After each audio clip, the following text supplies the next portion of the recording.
자, 윤석열이 헌재 파면이 되면 이제는 재판을 또 형사 재판을 받아야 되는데 그럴 때 보면은 여러 가지 의혹들이 지금 계속 남아 있는 거 아니겠습니까? 명태균 건도 가장 크게 불거져 있고 윤석열 부부로 다 이제 넓혀 본다면은 도이치 사건도 있지만 삼부토건 문제도 있는 것이고 양평 문제도 있는 것이고 여러 가지 의혹들이 다 살아 있습니다.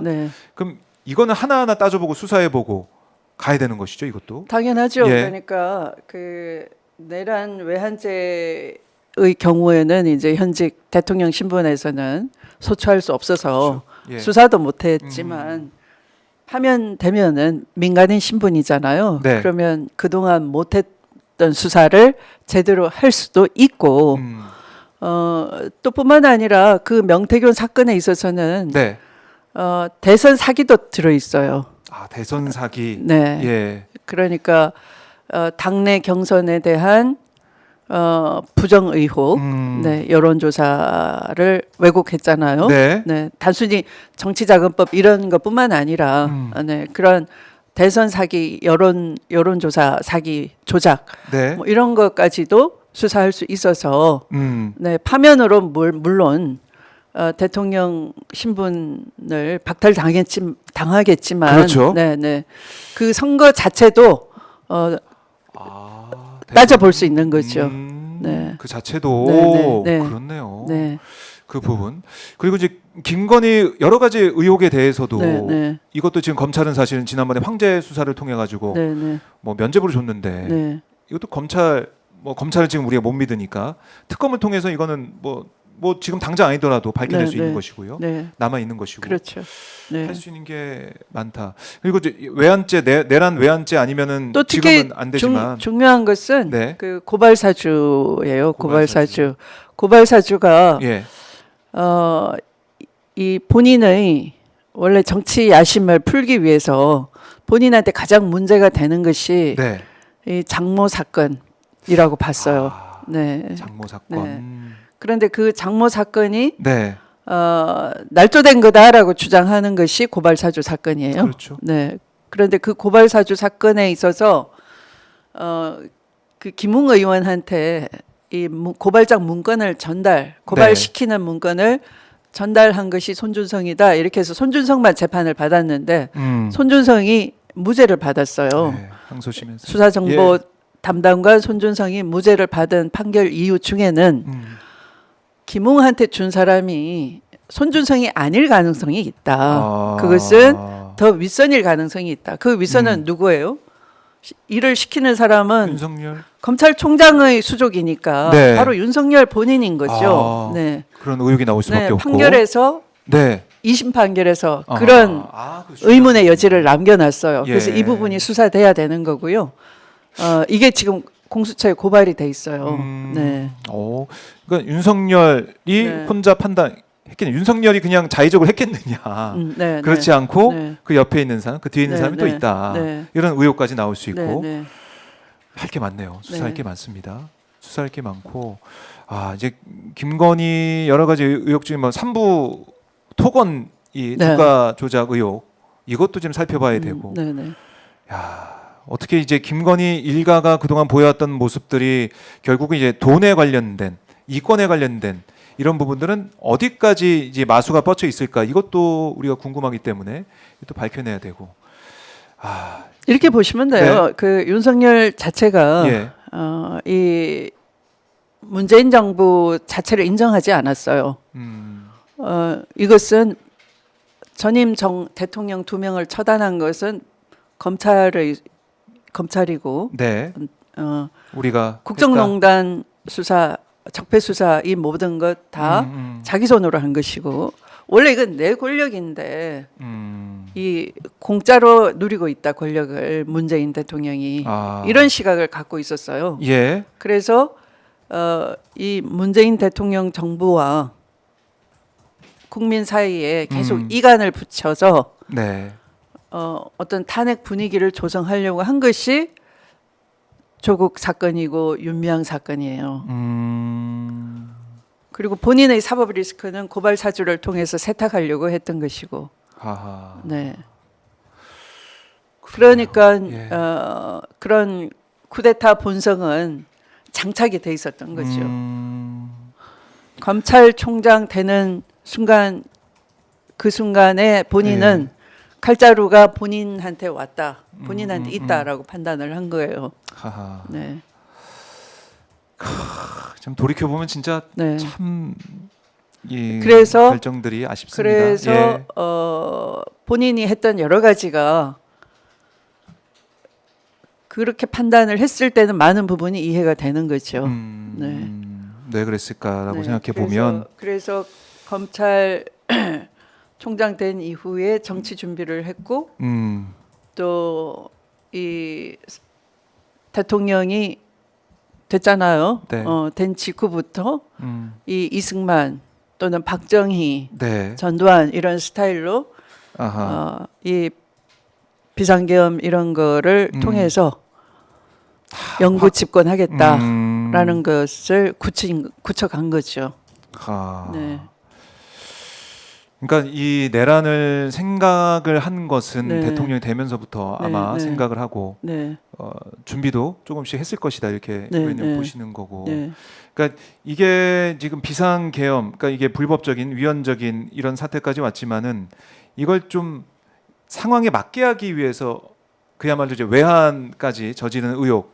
의원님이 좀 또 뭐 자료를 받아서 밝혀내셨더라고요. 네, 맞습니다. 그러니까 지난 6월에 있었던 훈련을 보면은 아파트 헬기가 위험하게 북쪽까지 올라갔고 고도도 뭐 높게 떠 있고 보이게.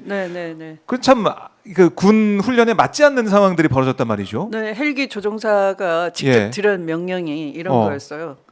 그 저기 볼 수 있도록 고도를 높여라. 그러니까 정찰 목적이라면 정보 탐지 목적이라면 저게 안 들키게끔 요령껏 비행하라여야 되잖아요. 그럼요. 네, 그런데 저기 볼 수 있도록 고도를 높여라라는 것도 웃기고 그걸 또 낮 시간에 비행을 시켜요. 그래서 제가 아니 왜 정찰 목적이면 그렇게 낮에 저거 눈에 띄게 비행을 해라라는 거 말이 안 맞지 않느냐 이랬더니 대받아치는 겁니다. 그러면 밤에 비행할까요? 이렇게.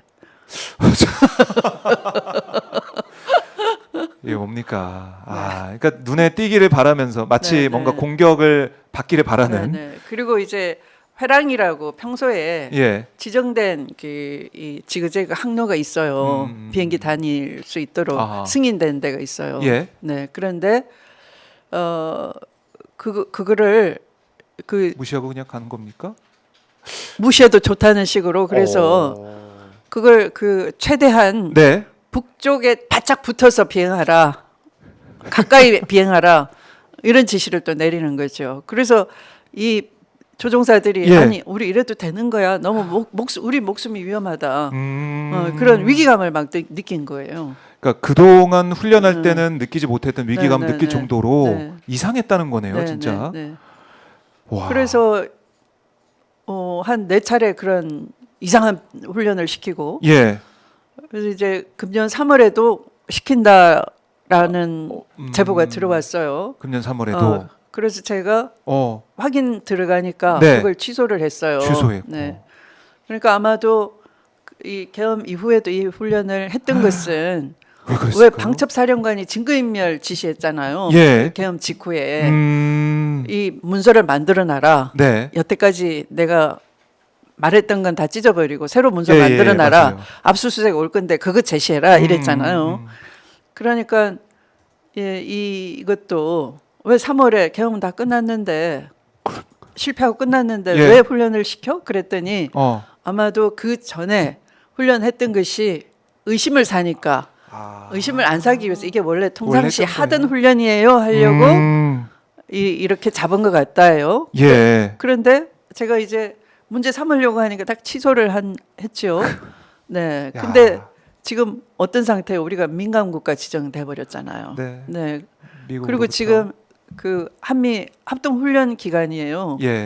미국은 우리가 훈련을 핑계로 자위권을 넘는지 안 넘는지 굉장히 민감하게 봅니다. 근데 우리 이 합참이나 이런 데서는 그 인식이 별로 없어요. 더군다나 지금 윤석열이 NLL 도발 획책을 했기 때문에 더 이제 그 직간 끝 해가지고 막 나갔던 거죠. 그러니까 이제 미국으로서는 당연히 매의 눈으로 지켜볼 거 아닙니까? 그럼요. 어떻게 하는지 보겠죠. 네. 그것도 작용을 한 거죠, 지금은. 그래서 또 이제 저는 예의주시하고 있습니다. 이게 또 증거인멸 비슷하게 뭔가 알리바이를 만들기 위한 용어로 또 훈련을 한 번 더 잡아서 지금 한미 훈련 끝나면 또 하지 않을까. 그것까지 또 예의주시하고 있는 거죠. 아니 군의 움직임까지 우리가 지금 세세하게 잘 봐야겠네요.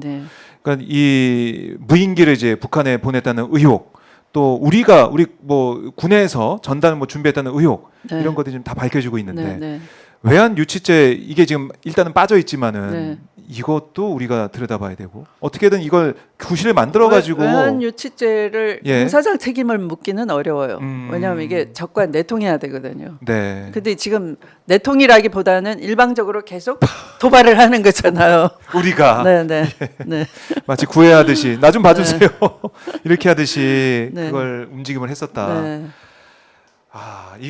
이게 지금 파고들고 의원님께서 이번에 뭐 내란 이번에 국조 특위 활동도 보면 알겠지만 사실은 아쉬운 부분도 있었지만 밝혀낸 게 적지 않고 또 이 당에서 내란 이 조사 단장을 하시면서도 여러 가지 우리가 몰랐던 것들을 계속 알려주고 계셔가지고 보면 볼수록 참 초현실적입니다. 초현실적이에요. 원래는 이 계엄령을 계엄령 중에 들어있었던 포고령을 이게 비밀로 하기로 한 거죠. 그런데 이게 도대체 안에서 봐도 말이 안 되겠다 싶으니까 이제 저희 방으로 제보를 해준 거예요. 그래서 전두환 포고령을 참고했구나. 거기에 전두환이 처단한다 쓰니까 마음 먹고 이게 처단한다 해도 되는구나 하고서 윤석열이 봤다는 거 아닙니까? 김용현이 자료 주니까 마음에 든다 하고 봤다는 거 아닙니까? 그래서 이제 하나 딱 지웠는데 그게 통행금지령 그것만 지우고 나머지는 다 오케이 했다는 거잖아요. 그러니까 전두환 포고령까지도 미리 준비했구나 사전에. 그 무렵이 아마 11월 그 어간인 것 같아요. 그쯤에. 그래서 수사기관으로 하여금 수사를 아니할 수 없게 만들었던 게 이제 계엄 문건을 입수했던 것 하나 있고요. 그다음에 주요하게는 정보사 수사 2단을 밝혀냈어요. 이제 원래는 노상원 이름만 있었지 정보사 수사 2단까지는 몰랐던 건데 이제 저희 방에서 이 불법 군사 조직 비밀 조직을 만들었구나. 이게 나중 보면은 HID가 그 안에 들어가 있고 또 그 요원들은 대체로 HID를 거쳐갔던 고도의 훈련된 요원들이에요. 그 이들이 수사하고 아무 관계도 없거든요. 이들이 정보사에 모여가지고 선관위 가서 수사 업무 해야 된다 그러니까 거기서 난리가 난 거예요. 웅성웅성. 우리가 수사랑 무슨 상관이 있어. 우리 그런 거 해본 적 없는데 우리는 그냥 현장에 침투하거나 요인 암살을 하거나 이런 일만 한 건데 그럼 우리가 선관위 직원 잡아서 죽여야 돼? 그거 말이 돼? 자기들이 훈련 받았던 거랑 너무 안 맞다라고 이 제기를 막 웅성웅성 했던 거예요. 근데 위에 지시라고 명령이라고. 문상호 정보사령관이 나타나서 설득을 막 한 거죠. 부정선거 때문이라고. 나중에 영화로 만들어집니다. 그런 일까지 이제 밝혀내고.